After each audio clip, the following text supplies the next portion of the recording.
Olá galera da Central do Enem, equipe de Ciências Humanas, componente de Geografia, professor Geto na área. Mais uma vez aqui para falar para vocês sobre as questões climáticas. Hoje nós vamos trabalhar fatores climáticos, tá? Então basicamente nós vamos estudar 3 fatores climáticos nesse vídeo, certo? E o primeiro deles que nós vamos ver é a latitude. O que vem a ser a latitude? A latitude é tão somente a distância entre 2 pontos no planeta Terra, certo? No sentido norte e sul, tomando como referência a linha do Equador. Ora, preste bem atenção, a linha do Equador é considerada chamada latitude 0 grau, certo? E existe uma variação angular até o Polo Norte e o Polo Sul, onde cada um deles varia 90 graus. Então você tem a linha do Equador, que é 0 grau de latitude, o Polo Norte, que é 90 graus de latitude, e o Polo Sul, que é mais 90 graus de latitude. O que é mais interessante analisar é que quanto mais próximo do Equador, maior é a incidência dos raios solares, fazendo com que essa região de baixas latitudes, certo? Próximo à linha do Equador, nessa região intertropical, faz com que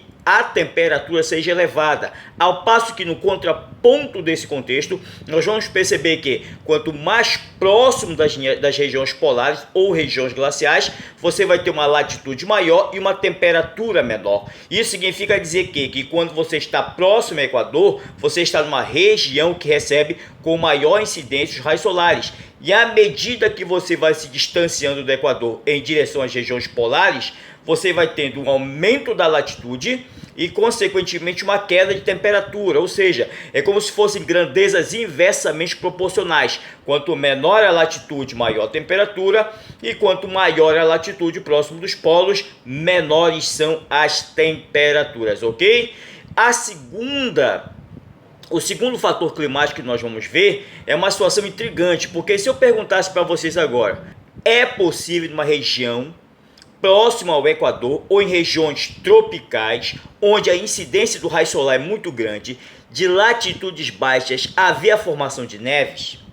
De supetão, muita gente poderia dizer, não é possível, pois foi falado ainda há pouco que quanto menores são as latitudes, maiores são as temperaturas. Ora, se próximo às regiões tropicais você tem temperaturas elevadas, não é possível haver a formação de neves. Mas preste bem atenção. E se eu respondesse para vocês que é possível sim haver a formação de neves?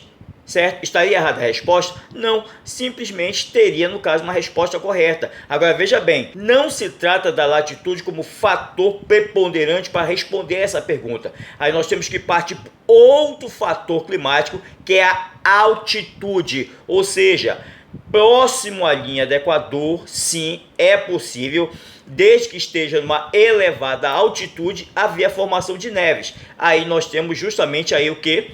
O segundo fator climático, que é a altitude. Por que isso? Porque simplesmente a lei da gravidade possibilita haver um adensamento maior de atmosfera na parte inferior, fazendo com que haja o que? Uma concentração maior de calor nessa região, certo? Enquanto a parte superior da atmosfera, por ter uma concentração menor, um adensamento menor da atmosfera, de partículas de gases atmosféricos, faz com que, no caso, o calor seja o quê? Menor. E outra coisa também, o calor, no caso, que bate sobre a Terra, ao ser irradiado, faz com que a parte inferior, por conta dessa radiação, a parte inferior da atmosfera tenha um maior calor refletido, irradiado, certo? Fazendo com que, no caso, a parte superior, esse calor seja o quê? Menos intenso. Isso significa afirmar o quê? Que quanto menor a altitude, maior a temperatura, em contrapartida, quanto maior a altitude, menor a temperatura. E outra coisa também, a pressão atmosférica.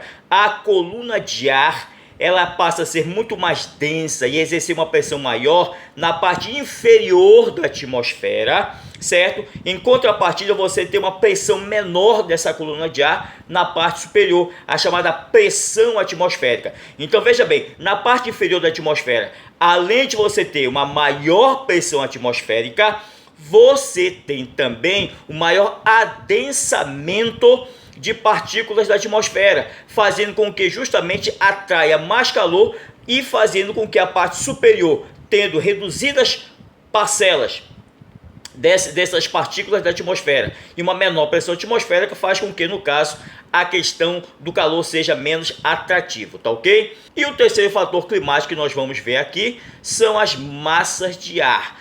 As massas de ar são bolsões, fragmentos da atmosfera que se formam com características específicas da região que elas se originaram, certo? Então veja bem, acabei de falar há pouco para vocês que você tem regiões de altas latitudes e baixas latitudes.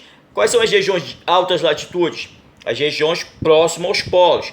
Quais são as regiões de baixas latitudes? As regiões próximas aos trópicos, certo? Então o que nós podemos afirmar? Que uma massa de ar que se forma numa região tropical, ela é uma massa de ar quente, certo? Ela é uma massa de ar quente. E uma massa de ar que se forma em regiões próximas aos polos ou em regiões polares, elas são massas de ar frias. Então veja bem, uma massa de ar, ela possui basicamente duas variáveis, duas características principais. Quanto à umidade e quanto à temperatura. Outro fator que caracteriza uma massa de ar é a umidade. E a umidade, independente se é em região de baixa ou alta latitude, o que vai determinar é justamente a superfície de formação dessa massa de ar. Então, se essa massa de ar se formar sobre o continente, sobre uma massa continental, ela é uma massa de ar seca. Seca justamente por conta da pouca quantidade de água transpirada ou evaporada para sua formação. Agora, se essa massa de ar se forma em regiões oceânicas, em porções oceânicas, essa massa de ar é úmida, e essa umidade é condizente justamente com a grande quantidade de água transpirada e vapor d'água transpirado ou evaporado, e faz com que ela adquira essa característica de umidade, certo? Então preste bem atenção. Uma massa de ar que se forma numa região tropical sobre o continente, ela é uma massa de ar quente por se formar na região tropical e seca por se formar sobre o continente. Uma massa de ar que se forma na região atlântica, no Polo Norte, no Polo Sul, por exemplo, ela é uma massa de ar úmida por se formar na região oceânica e fria por se formar na região polar, tá? Agora, é claro, existem certas exceções. Por exemplo, se eu falasse para vocês quais são as características da massa de ar que se forma sobre a Amazônia, obviamente você vai dizer, bom, isso eu sei. Ela é uma massa de ar quente porque está numa região de baixas latitudes, certo? Ali na região equatorial. E é uma massa de ar seca porque ela se formou sobre a massa continental.